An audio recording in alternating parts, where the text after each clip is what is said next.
Very good afternoon to everybody out here. Good EdTech afternoon, Toran. disruptions. Good afternoon. Transforming learning through emerging technologies. That's what we're going to discuss today, and that's a topic. As the learning landscape continues to evolve at lightning speed, EdTech innovations are reshaping and how organizations design, deliver, and measure learnings. This panel will explore how learning and development leaders and innovators are embracing emerging technologies too. So the entire session is going to, we will be divided in 4 segments.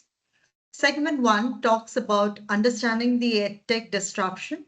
Segment 2 talks about emerging technologies and learning. Segment 3 talks about personalization, engagement, and experience. Segment 4 talks about challenges, integration, and the road ahead. That's all we are going to discuss today, and I hope it's going to be very interesting as we have our, that we have our panelists who are going to put more insight to this topic. So let us welcome our esteemed panel members. Let me start with Dr. Shambhavi Sharma. Dr. Shambhavi, she is a founder of Methis Pro consulting firm and former CHRO, Chose Software. And I would like to say that with focus on designing and evaluating the talent journey, she has been instrumental in crafting strategies that underpin our business objectives, ensuring that our human resources practice not only attract top talent, but also foster an environment conducive to innovation and growth. Her expertise in training and development, coupled with a robust performance management framework, has been pivotal in reinforcing our organizational capability. As CHRO, her mission is to continue transforming the HR domain by integrating strategic human resource management with our overachieving goals, ultimately contributing to organizational growth and transformation. Welcome, Dr. Shambhavi Sharma. Thank you, Toran. Let's move on to our second panelist, Mr. Nimish Inamdar. He's a senior manager in Bristlecon. So Nimish has an 18 years of experience with 15 years into learning and development at companies like Cognizant, Novartis, and HSBC. He is a Brandon Hall Gold winner for rethinking how learning impact is measured. A believer in listening and leadership strength, Nimish focuses on people first development. He holds a B in IT and PG diploma in innovation and design thinking. Outside work, I would say he is a great teacher for art and living. So he loves teaching meditation. So there is a lot to learn beyond this also from him. Welcome, Nimish. Welcome on the panel. Thank you. Let's move to our third panelist, Ms. Meghna Malan, Assistant Director, Talent Development, Professional Service Firm. A passionate people development leader with 17 years of experience in L&D and leadership development and instructional design. Megha, an MBA in HR and certification in NLP, brings a unique blend of strategic insight and authentic facilitation. Currently, Megha specializes in communication and culture and inclusion and leadership development across all organizational levels. Meghna, also a budding author of Wing to Thoughts, she deeply is committed to creating impactful learning experiences that drive innovation, empowers individuals, and foster authenticity. Welcome on the panel, Meghna. Good. Thank Very you so happy to have much, you. Toral. And that's Megha. Just correcting you. I know Meghna and Megha is confusing. But Oh, yes, I'm it's so Megha. sorry. I'm so sorry. That's Megha. And last but not least, the most important person, I would say, without whom we cannot start our panel discussion, our moderator. So, Mr. Vishal, welcome on the panel. And he is the HR Leadership Culture and Change Architect, ODCP, HR Tech Brick Wall 2 moderator for our session today. I'm really delighted to introduce you to him as a highly experienced HR leader with over 25 years of working experience across the globe. He has helped shape people's strategies in all kinds of organizations. You name a startup, fast-growing companies, and even Fortune 500 firms. Currently, he's the Chief Human Resource Officer at Brick2Wall, Vishal has also held a key leadership role at CVET, QX Global, and San Martin. At each of these places, he leads big challenges in HR practices from improving how companies manages talent to adopting latest in digital tools. His expertise, he's an expert in leadership development and performance management and preparing organization for growth with his deep knowledge on HR tech and change management. He become a trusted advisor to top business leaders and founders. Please join me in welcoming Vishal to today's panel. Hi, Vishal. Thank, thank you so much, and hi everyone else. All right. And without any, wasting a single minute, I want to pass on the baton to Vishal. Vishal, over to you. We're looking forward for the session. Thank you so much. Good afternoon, everyone, and a very warm welcome to today's panel discussion on education technology disruption, transforming learning through emerging technologies. So, over the next 90 minutes, we'll explore one of the most exciting and fast evolving frontiers in the learning ecosystem. The last few years, have been very dramatic, how it has shaped how individuals and orgs, have approached learning from AI to AR and VR to gamification, micro learning, and blockchain. It has actually redefined what learning looks like, and how we think about engagement, personalization, inclusion, and the outcomes. As L&D professionals, we have been called on to rethink strategies, question assumptions, and most importantly, stay learner centric. In the VUCA world and the very fast changing world. I look forward to tapping to the insights of my fellow members over here, and looking at the technologies, the mindsets, and challenging shaping the future of learning. So let's begin our conversation by understanding the forces driving the wave of change. The first segment focuses on exploring the key drivers, trends, and shifts caused by education technology. So Nimish, let me come to you first, right? What, in your view, is the most significant education technology, like sort of uh, facet has disrupted the traditional learning model in the last 3 years? Thanks, Vishal, for asking that question. And it's interesting that you mentioned last 3 years. As you just mentioned, last 3 years have been phenomenally different than all our previous years because we saw the birth of one gem of an innovation called ChatGPT, and it has become a household name. So I was watching Harry Potter last weekend with my son, and he was watching Harry Potter for the first time. And Harry Potter in the second book, if you remember, if you know rather, there's one place where Harry writes on a piece of paper on a book, and then his writing disappears. And then he says, "My name is Harry Potter." It disappears, and then appears, "My name is Tom Riddle," and that disappears. Then Harry writes that, "Do you know anything about the Chamber of Secrets?" And then he gives an answer. I started thinking after that that this is precisely what an AI agent is doing today. And what was perceived as magic 20 years ago is a reality we are living right now. So last 3 years, to rephrase, have been magical in that sense. So on a lighter note, we don't know in next 20 years we'll be flying on flying carpets and maybe we have a genie out of the bottle. I don't know. But yes, that what we saw as magic 20 years ago is what we are living right now. And this has helped shift the way we think. Training, which was one size fit all, has moved to a very customized level of training. And it's not just about getting the right recommendations like Netflix would do or YouTube would do or an Instagram reel would do to get you hooked on. AI has moved beyond that. That used to be a wow factor a couple of years ago, getting the right recommendation. Now AI has moved beyond that. AI has come to a level where it's tracking, scheduling, giving nudges. Now we are moving from a tech enabled to tech led learning organization, right? It's driven by tech. Gen AI is creating content for us. It's creating assessments for us. So the other day, the go-to-market team in my organization approached me. They had prepared a stack of learning pathways, and they said that we want to create one learning pathway out of all of these. I went through the learning pathways and I thought about it that maybe, not everybody needs this. So I went to ChatGPT. I created one AI agent. This AI agent gives and begins with an assessment.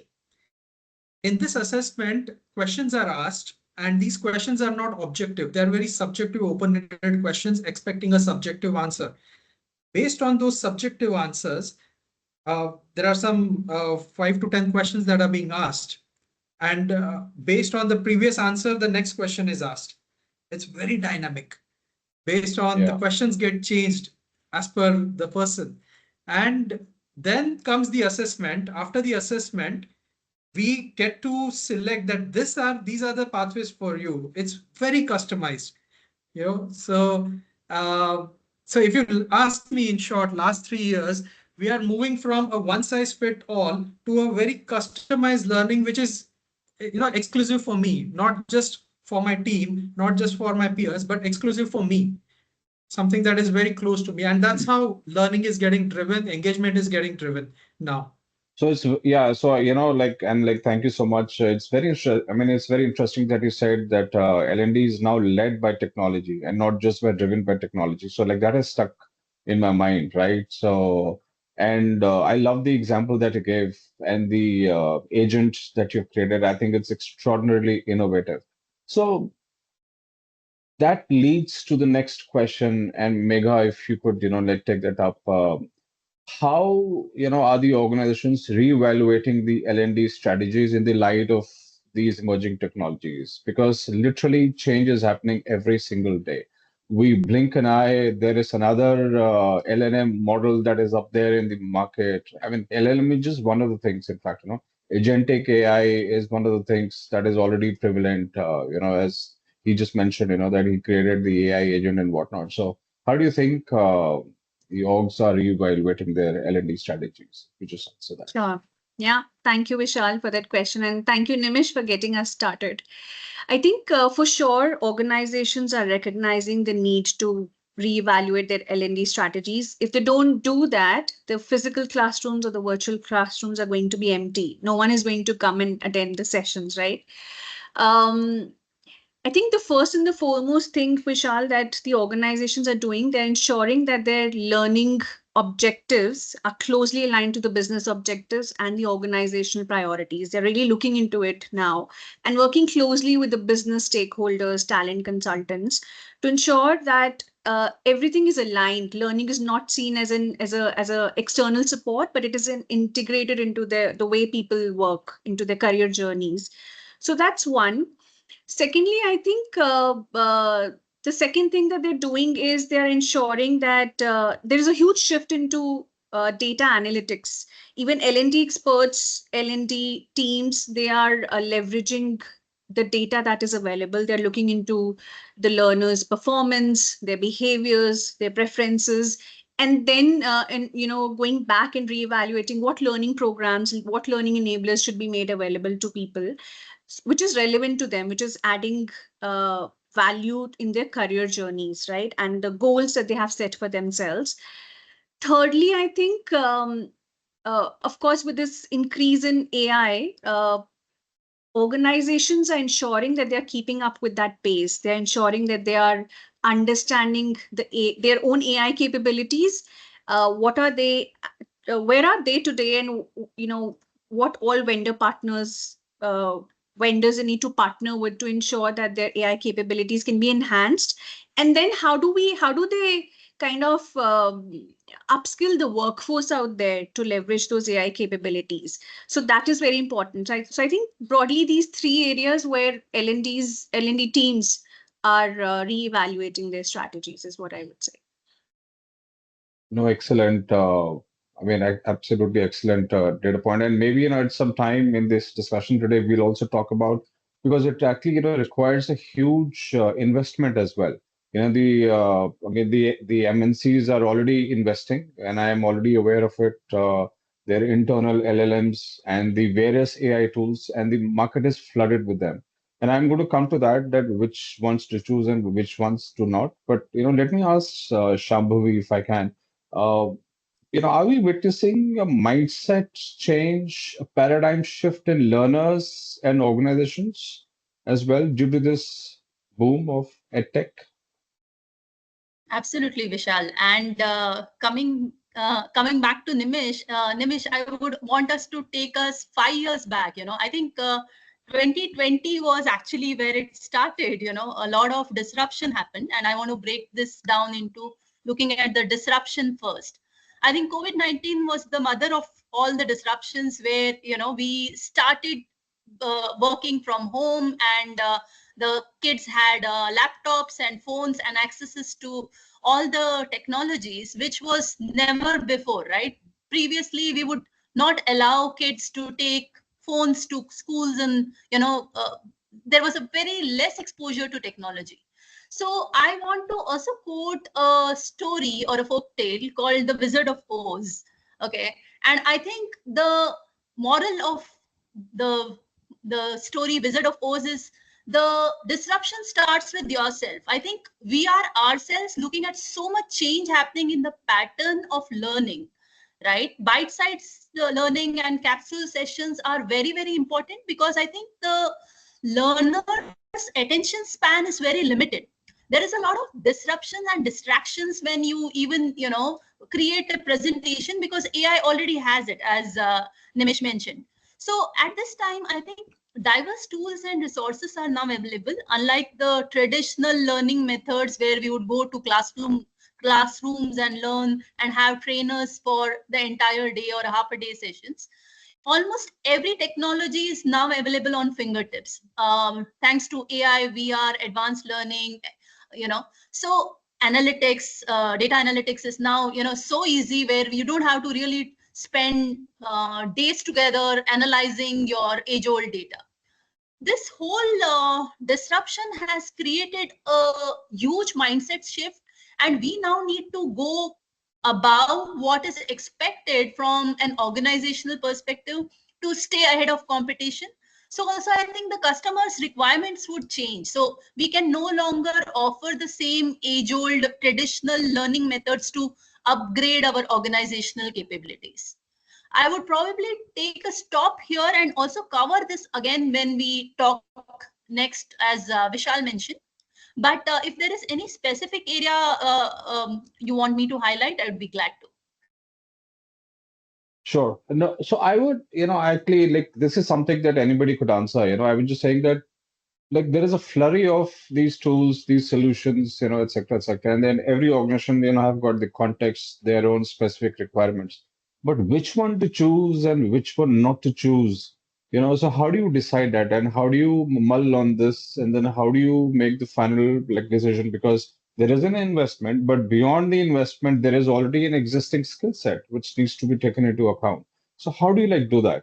Which are worth adopting, which are just the hype? So, it's an open thing. Anybody could answer that question, please. I will I would probably love to pick know it your up, thoughts. Vishal, if that Sure. is okay. Okay, Yeah, so I absolutely. would say, I think we would definitely need to align our L&D needs to what the market is looking for from technology perspective. Because if that is not aligned, then your L&D investments would probably not have the given ROI. So definitely, I think it is very, very important that you are aligning it to where the market is headed. The technology is changing on a daily basis, and you would definitely need to align it to what comes next. You would need to stay ahead of the competition to be able to engage with your customers or satisfy them. And maybe other panel members can jump in. Yeah, any Yeah, other I think comment on this? Yeah, I think I would like to add to what Shambhaji has shared. So one is, of course, the objective that we are trying to achieve. That has to be taken care of when we're exploring what tech solution or tech innovation to be considered. Another is a continuous R&D is required. There are so many startups out there, so many companies and organizations who are really coming up with these innovative solutions. Just ensuring that what is the looking into the feedback, looking into what are the use cases, what are the testimonials that stakeholders are sharing. That is one criteria to evaluate which solution to go for. And then, of course, pilot testing is also needed. We could, leverage a solution for a smaller group of individuals or learners, and then see how that can be scalable. How can we scale it to, if you want to offer it to the masses. So that would be another criteria, is what I would say. Nimish, any thoughts from you? Yeah, I completely agree with both of you. Like business objectives are very critical. And from there, we should make that decision. I would like to add one small thing that we need to have an acceptance that this world is changing very rapidly. I mean, VUCA world was maybe 5 years ago. Now it is VUCA XX. And in this rapidly changing world, the other day I was going through one training and I saw that the training was actually useless because the world has gone ahead. And in this, whatever applications we are using, they are going to change very swiftly and they are going to be agile. So that acceptance has to be there. So I was working with one of the vendors and we were evolving the product along with them. It was a new startup. So we were evolving the product along with them. And one fine day I went to that person and I said, I have my son is born. He said, oh my God, 9 months and your son is born, 2 years, my product is still not out there fully. So in 9 months, we have a human coming out, but my product is still there. So to long story short, that acceptance has to be there that there is never going to be a time when you have a perfect product. It's going to keep evolving itself, and we as L&D should help the tech counterpart to evolve it quickly along with us. Yeah, excellent. So, like, there is just one, and I would just like to comment on this. There was just one thing that I firmly believe in. Look, we have fancy solutions out there. We all like love it, and we would love to implement because it's in our area of interest, our individual area of interest. But I think some of you, I think all of you also said, the context is very critical. The context of the organization. What does the business want? Is it A or B or X or Y? Accordingly, we should steer our direction in terms of development. But on the other side, also, we should kind of like looking right. So, like, these are some of the things that I feel very strongly, should be the criterion before, finding a solution. So, let's move to the next segment, which is let's just, explore the role of the emerging technologies in the learning ecosystem, right?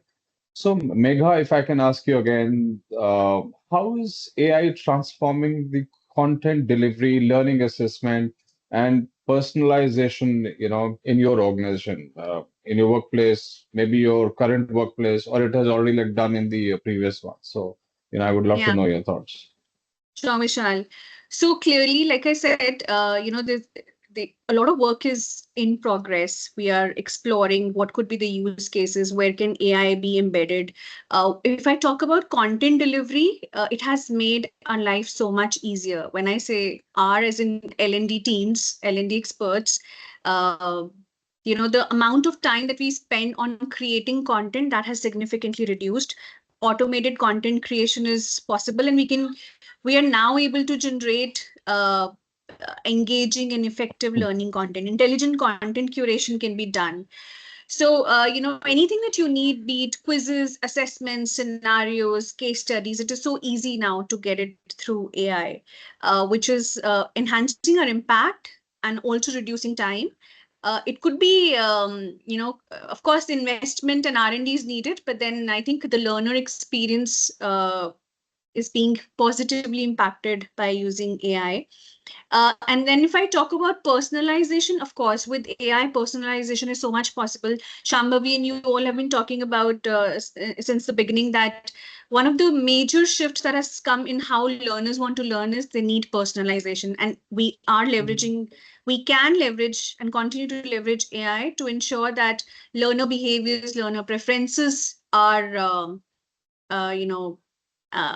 we are looking into the data and then offering them those personalized learning enablers, learning courses. So personalization at individual level is what another use case of AI is. And then if I talk about learning assessments, that has become so much easier now. We can use AI tools to create and curate assessments which are aligned to the goal that or the outcome that we want to achieve. And then the grading can be done so easily. If let's say you want to roll out assessment to masses, the grading is so much easier with AI. And we can also get instant feedback through these assessments using AI. And we can do predictive analysis looking at the results. So all of this is very interesting and very easy. We're exploring all of it and ensuring we are bringing it to life. So that's very exciting. In fact, so let me just give a small like sort of anecdote what actually happens, what I've seen in the real world as well. And this is why we have to be extraordinarily careful also. Like a lot of times, people depend on AI on everything, right? Not just the communication part, but on the assessment and like this and that, right?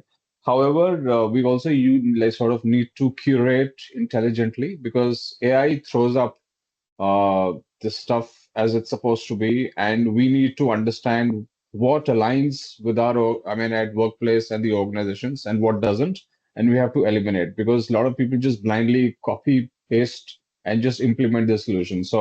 Uh, so my next question is to everyone. So have you implemented AR, virtual reality, gamification, or simulations in your learning strategy and journey in your organizations? And how did that work? So Anybody can answer this question. Vishal, Yeah. I can probably pick it up, and I'm actually very tempted to respond also to what Megha just said. If you remember around Yeah. 10, 15 years back, assessments and assessment centers were so rigorous. We would spend a day or Yeah. two just to evaluate Yes. people's assessment process and then look at the succession plan. Now you get it within minutes, actually, with the AI tool.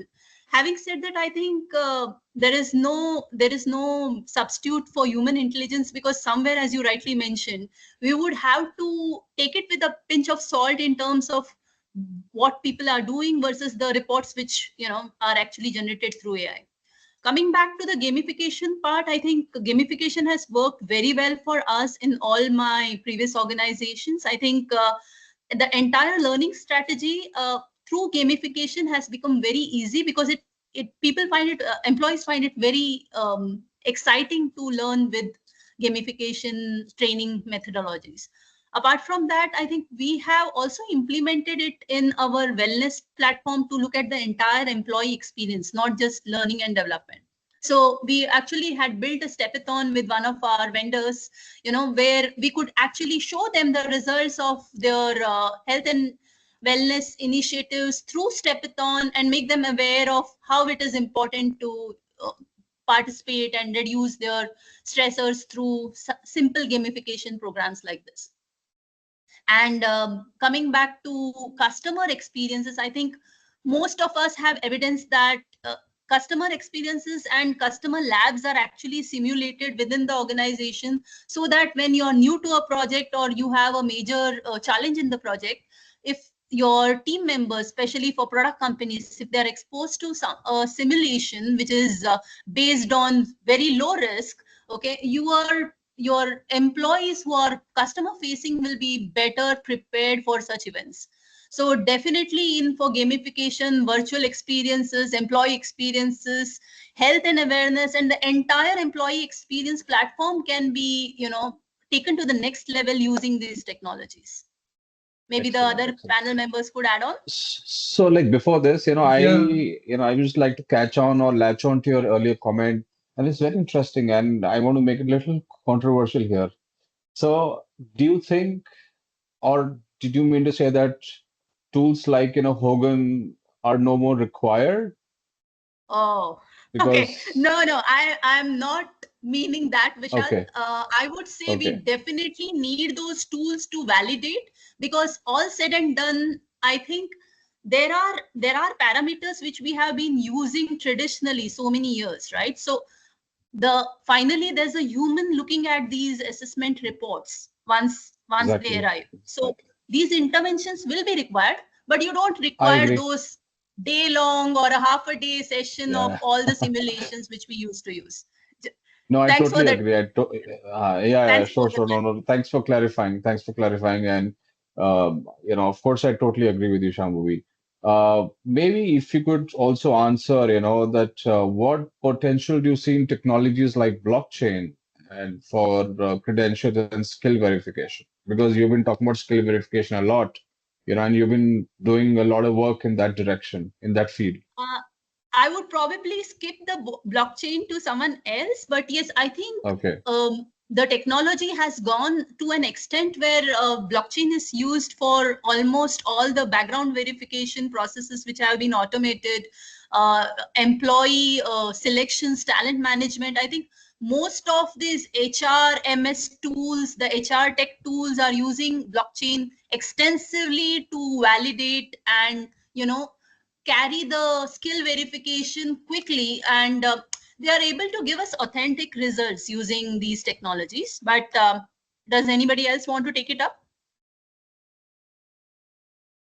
No, I think it is the right way to think, right? So maybe I can just move forward. Nimish, if I can ask you, how do so we always talk about technology for tech's sake, that let's just use this technology, let's just use like that technology, et cetera, et cetera. And so how do you ensure as the L&D professional that these are learner centric and not just for tech's sake, that we have to introduce a tool, we have to introduce this so-called this XYZ technology. How do you ensure that, Nimish? Yeah, that's a very interesting question. So we get so much caught up in tech and get attracted by tech. Today, these days, anywhere the word AI comes, people have their attention focused on. So the other day, I saw a billboard where there was a building, one complex, which is AI enabled, and I don't know what that means. What do you mean by a AI enabled complex? But wherever the word AI comes, people are fixed on the attention, and then I feel Yeah. there's a fear that we might lose on to the essence of learning in this mad rat race. So we should be very clear about what the business objectives are, as Shambhavi mentioned some time back. uh, the business objectives should be linked strategy. That's one way to determine whether this tech is going to have an ROI or not. Another thing is learning has to be self-intrinsic. It's something that should be inspired. Tech is just a medium to get there, but learning has to be self-inspired. So it's like my goal is to go to Delhi. Now, instead of going on a small road, I am taking an expressway. But the goal doesn't change. If my goal is to drive on an expressway, then that's a wrong battle to fight. So we should be very much mindful about what tech is to be used for. With the help of that, a manager can determine whether or not my team is meeting the global standards and what is the action to be taken. Now, this is a very useful tool. Now, if you just look at it in a wow manner, wow, Coursera has given a new feature, it's a dazzling feature, then it's not going to make an impact. But if you're going to make some concrete strategic decisions out of it, it has a big impact, because now you know that your team is not meeting the global standards. You need to bridge a certain gap, and there has to be an action associated with whatever the tech outcome is, right? So it's about True. using tech in a very wise manner. That's Yeah. what I would say in a nutshell. Exactly. I always remember this because in my earlier past organizations also, we never used to choose tools and technology just for the heck of it. We first Yeah, saw what was the requirement in the business, then only we used to like go for it, right? Now let's right. move towards personalization, engagement, and experience, and try to understand, how do we, leverage this technology for, the user experience and engagement, so to say. So, Shambhavi, if I can just come back to you and then probably ask you, what role do data and learning analytics play in to actually create adaptive and personalized learning pathways? So, can you just Absolutely, answer that? absolutely, Vishal. And I'm going to put a googly here for you. So if you remember, and this is parallel to what you're asking, right? So if you remember a few years back, we were not so conscious while clicking photographs. And now for say, we are thrown so much of information of how to click, what angles, okay, how to stand like a model. This is unbelievable, and it makes you very conscious while putting, not, there was a time we would just put photographs on any of the social medias, right? Now it has to be perfect, So to answer your question, I think there is so much of information, so much of data available in every hemisphere. There's social learning, there is political learning, there is environmental learning, there is so much of information flowing everywhere for employees nowadays. Personalization has to be the key for learning pathways. I think if it is not personalized, it will not appeal to your audience anymore, because they are already distracted, like I mentioned. Plus, they wouldn't feel appealing to get into your LMSs, or to that matter, even your performance management process. For example, let's say some great employee, high potential guy has been lazy and they have not filled the performance management reviews. AI will not be able to automatically generate it unless the guy has stored the Excels and their data sheets and the customer feedback, everything at a place. So, like I said in my previous note, I think personalization along with some intelligence when we are taking critical decisions as HR leaders are extremely important. There is a ocean of data flowing everywhere, and without personalization, it would not be appealing to your learners. No, I like totally agree. Inclusivity and accessibility in learning system in the, I would say, like diverse employee basis. How do you ensure that?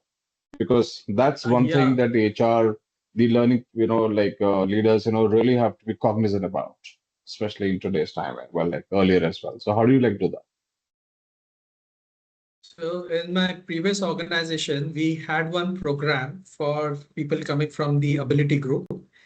And because they have certain limitations, we decided that it's a VILT program. Let's move it to an ILT mode because they need some special attention. Now, the challenge was that there were people who cannot hear. They can do lip reading, but they cannot hear. And just because of that, we decided to move it back to VILT when it comes to inclusivity. Another example, we had one special program called Take Two for, this was again in my previous organization. It was for women coming back to work. Now, these women, they need a place to prove themselves because they have not been working for quite some time. So we already had a talent marketplace wherein we highlighted the usage of talent marketplace, and they were able to identify opportunities that are close to their heart and take up additional roles and build up their resume saying that I have done XYZ more than my expected KRA. So that's again a place where EdTech added a lot of value. We had specialized AI coaching sessions for top talent. Top talent adds a lot of value to overall revenue. They generate about 2.5x more revenue than other general employees. So we had one special coaching, AI coach for them, right? Then we had Excellent. one networking platform for reverse mentoring.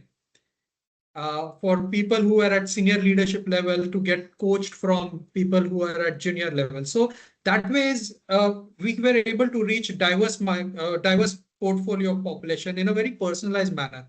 Now this personalized learning industry is growing at a CAGR of 26%.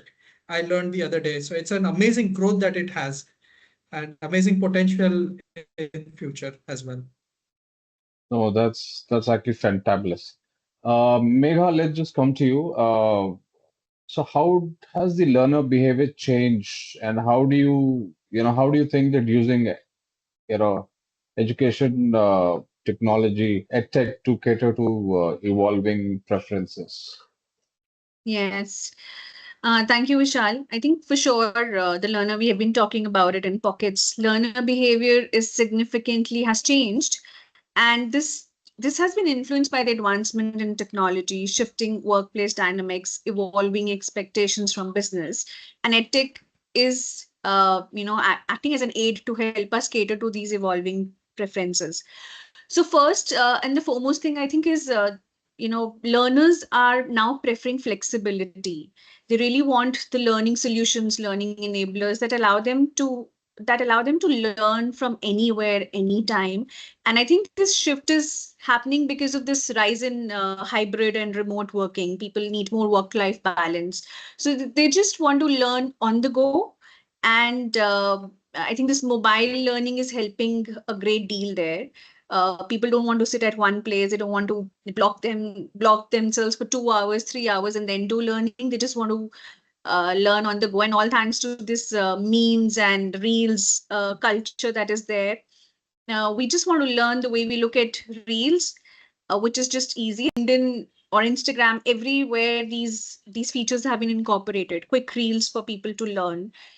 So that's one. And then there is a huge demand of personalization. We've been listening to Shambhavi and Nimish, and we've been talking about personalization. People don't want to do standard learnings. People want to pick the learnings which are aligned to their career goal, aligned to their interest. Like like we want to watch our Netflix series. We want to pick our learnings which are relevant to us.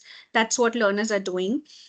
And then people want more interactive content is what we have seen. They want, we spoke about gamification. People want more gamified platforms. They want simulations, videos where they could, where the learner experience is different from the traditional mode of learning. That's there. And then people are also focusing on collaborative learning. People have started valuing collaboration. They want to learn from peer-to-peer interactions. So I think that mode of learning has really been on a rise. We are also looking for social learning platforms where people can learn from each other by sharing knowledge. So I think broadly, these are the behaviors that we have been witnessing. Yeah, absolutely. I think a lot has changed in so many years, like a lot has changed and how people perceive learning now, right? If somebody asks me, like, Shall, you have to, go there, go to a venue, or even in the office, go to a large conference room and you have to book the entire day or half a day, I'll be frowning the entire time. And I don't think so I'll be going. So if it's micro learning, if it's shape of mobile learning and this, I'll be, and at my own like time and speed, I'll be happy and I'll be satisfied, and I can just learn it at my own speed and time. Absolutely. And you Now, might bring the industry expert Vishal out there, but exactly, first thing that exactly, people want to look at is what is the duration of the learning. That is the exactly, first criteria exactly. for them to decide whether they want to go or not. So So yeah. trust me, I've actually, gone through the day-long or 2-day long training L&D at fancy, hotels where we used to call the external trainers, and we used to like talk about this and that. Fine, like look, team building is a different thing or ball game altogether. But when it comes to the actual learning, all of us in this room, all of us also do not prefer that. So very rightly, very aptly put, Mega. Now let's talk about the challenges, integration, and the road ahead, right? What are the hurdles and how do we future-proof ourselves? Nimish, if I can, answer, what are the biggest challenges you faced in integrating the various platform in EdTech, the old and the new EdTech Yeah, platforms? yeah. So there are things that attract us. There's a Tesla, you love it, you want it, but you cannot get it. There are various reasons. A, you don't have a parking space. B, you don't have enough money. C, maybe The roads. it doesn't fit And the in the whole roads. scheme of roads. So there are various reasons. I'll tell you one example. Uh, we were running one program called for our first time people managers. And I discovered this amazing platform called Udly. I don't know whether you have stumbled I've upon it. heard. It's a wonderful AI I've heard. platform, and it gives accurate data about your overall the way you speak, your hand gestures, eye contact, modulation, lot of things. It gives an immense amount of details, and I wanted to use it, but the challenge over there is you have to upload a video. And that became a big barrier because of data security and privacy related issues. Now, this is a big red uh, for any tech enabled startup because we have to upload data on their computers, even ChatGPT for that matter. We have Yeah, to yeah. upload data on their cloud. So that becomes a big red data security to integrate any new system, right? Another headache is quality of data.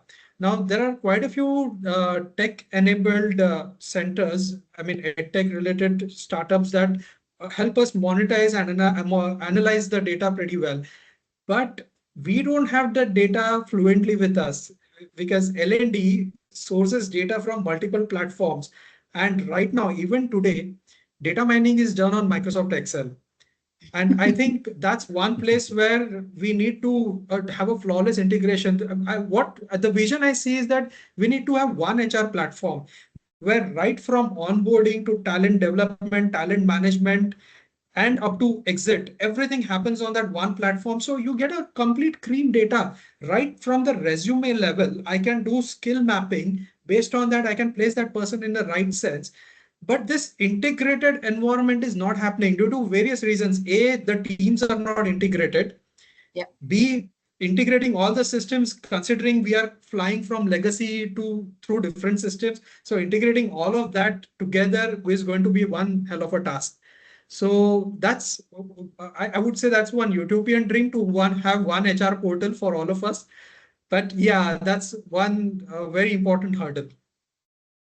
So I So love your Nimish, examples that you gave, by actually, the way. I think I'm there are sorry. a few organizations who are already doing that. I have seen a demo from BMC. I'm not selling them, but last month, I think they have already gone into a single platform for all the HR tools, which has been a huge headache for us for so many years.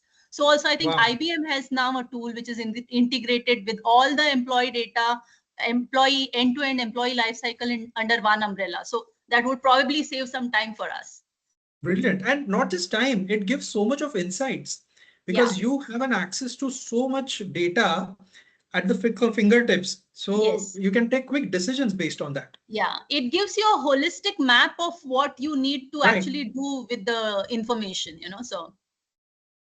And that's the reason why SAP is successful. Yes.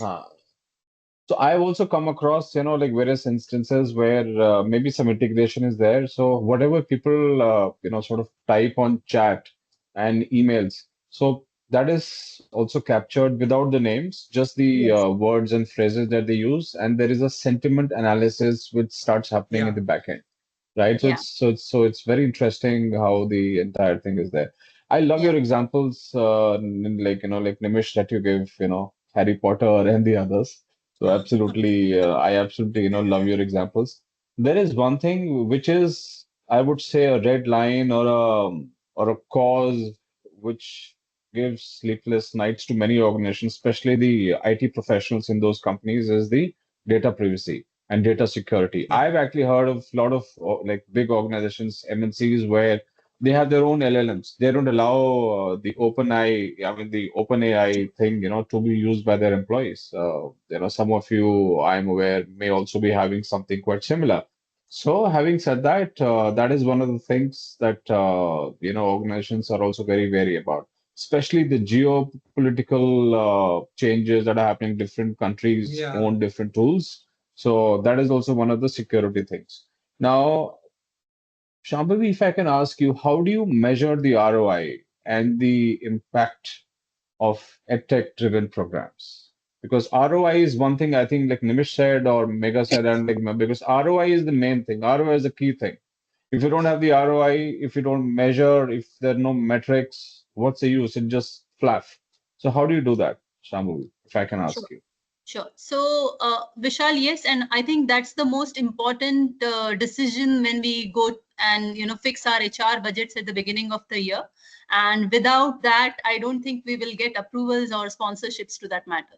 Coming back, I think one size fits all will not work anymore. So for technical trainings and technical EdTech programs, we could probably use the traditional Kirkpatrick model to gauge the learning effectiveness and also see the behavioral impact.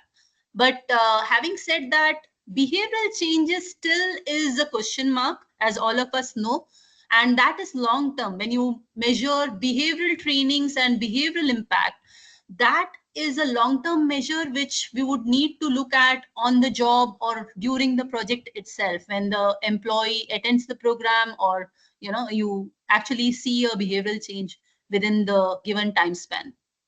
Apart from that, I think it's also important that we are able to have project exposures and see the ROI of the training on how the person has actually utilized his learning during the projects. So these are the three prominent measures which we could implement on a day-to-day basis. Real-time on-the-job trainings are the most effective, as all of us know. And on-the-job trainings combined with technology would be a great combination to have an optimum ROI out of the whole investments. Awesome, awesome. Anybody else wants to, talk about the ROI or and I think this is like extraordinarily comprehensive. I appreciate that, Shambhui.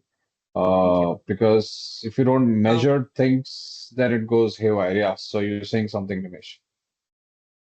Yeah, so ROI, measuring ROI for behavioral programs is a big task, because Yeah. the impact, it's like you fix one screw up there, something gets fixed 4 levels below, right? So how do you measure that impact, and Love it. especially at leadership level? Yeah. So I during my introduction, Torul mentioned about me getting the Brandon on Gold. It was for this particular action that we did. We worked on how to measure ROI for across all the levels. So we came across metrics which was identifying impact at different levels, at my individual level, at team level, and at client level. And also, there are three different types of impact. Impact can be an episodic impact, that I do something now, I get an impact back again. Or impact can be developmental, that I do it over a period of time and now I'm seeing impact. Or impact can be transformative, like wow, something has happened and suddenly with the help of that wow, you create something. So we were tracking different levels of impact in this 3x3 matrix. It was a 9-dimensional matrix, and that was a wonderful way to track ROI. So I'm not talking specifically in terms of EdTech. This is a methodology that can be utilized for any type of learning. Oh, And excellent. Nimish, I could probably add on the happiness index and the happiness factors. I think that has become a good measure of looking at the impact of some of these, EdTech programs, of whether the happiness over the workplace has increased. That is something we've tried earlier in one of my organizations. Sorry.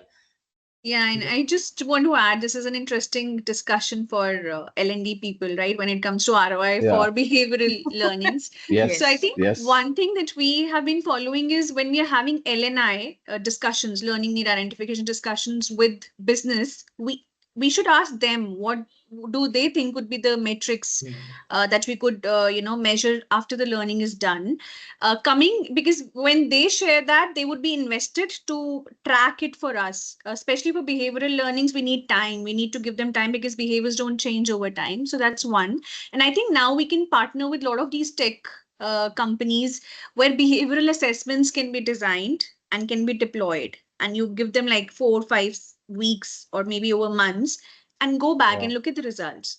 So that is one way to track ROI. And I know there is this ROE, which we also leverage, return on expectations and not just return on investment. Even that works for certain interventions. Excellent. No, I love this point about ROE. Absolutely fantastic. Thank you. So the next question is, I mean, I've been wanting to ask this for a while. We've always, like all of us have been talking about AI and AR and this and this, especially AI, right? How do you ensure, and what ethical considerations do we have to keep in mind when we implement these EdTech programs? What are those things that we have to take care of, especially in the data-based learning tools? Like one example I said, that if we do sentiment analysis, there is a capture of chats or some phrases and emails, et cetera, et cetera. So how do you ensure that the ethics takes over and ethical I think, standards are formalized and standardized? Yeah, go ahead. yeah. One thing that I would just want to say, Vishal, of course, there are relevant parties that need to be involved when agreements are being signed between vendors and companies. Data protection has a huge role to play. The agreements have to be robust. Relevant parties need to be involved, and we really have to ensure that there are those clauses out there. What data remains, what will be captured, where it is being circulated, all of that has to be closely tracked, and that is being tracked in my organization for sure. That's one. And then we're also doing a lot of learnings for people to know what is the ethical and responsible use of AI. We are doing, even before we start upskilling our people on AI, we are ensuring people know how to use AI ethically and responsibly. So these 2 points is what I would say. Absolutely. I Absolutely. would, Anybody uh, else? Yeah, go ahead. Vishal, if I may. Yeah, yeah, please, please. I was Sure, sure. asking you. So, yeah, so I think we would also start looking at the initial employee life cycle where you're hiring people and, there are technical evaluations done. The challenge starts from that stage for CHROs, where a lot of times you don't know who has answered the technical sessions, right? It's only when the person joins you and he or she is not able to perform is when you come to know that the person has not used the tools ethically.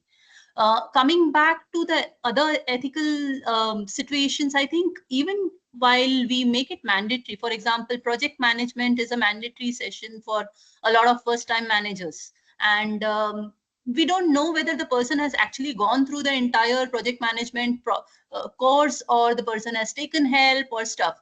So these challenges are going to get more and more serious and more stronger as the exposure and the availability of these tools increase.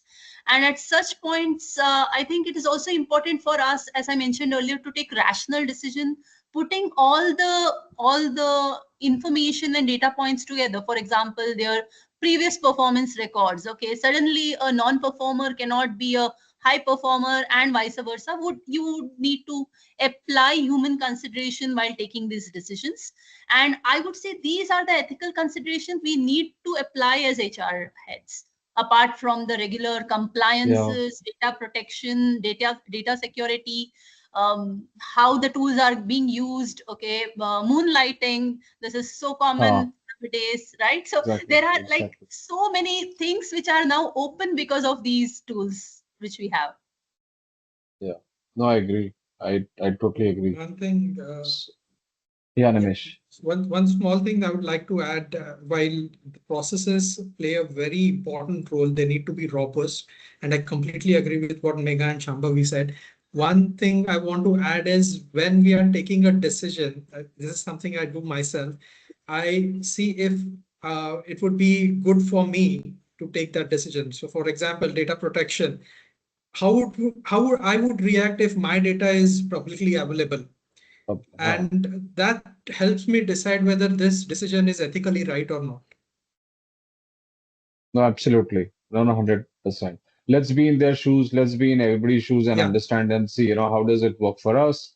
Then automatically, we will understand the benefits or otherwise.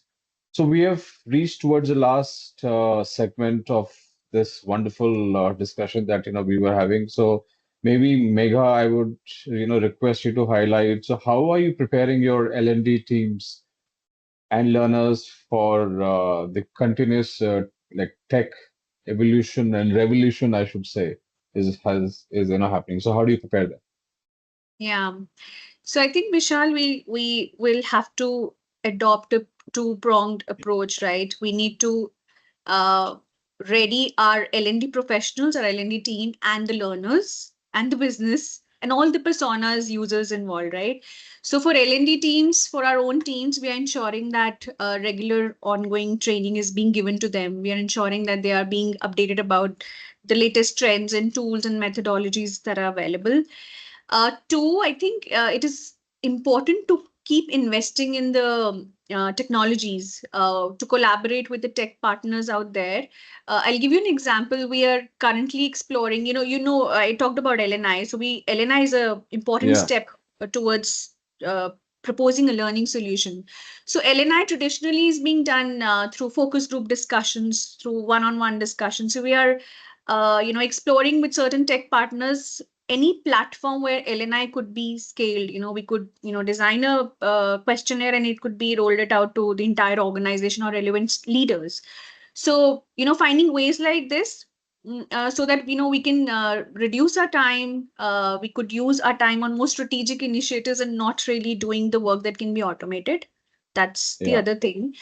And then, of course, leveraging data, becoming more and more comfortable and smart in analyzing the data and ensuring we are making informed decisions through the insights we get from the data. So these are the three things I would say for L&D team. And for learners, like we discussed, we just have to make sure that we are building that continuous culture of learning in the firm. We are giving them what they need. We talked about the shift in preferences and learner behaviors. We just have to make sure we are providing them with the easy access, flexible access to learning resources, personalized learning, gamified learning. I think just giving them all of that is how we are preparing for the evolution that's happening.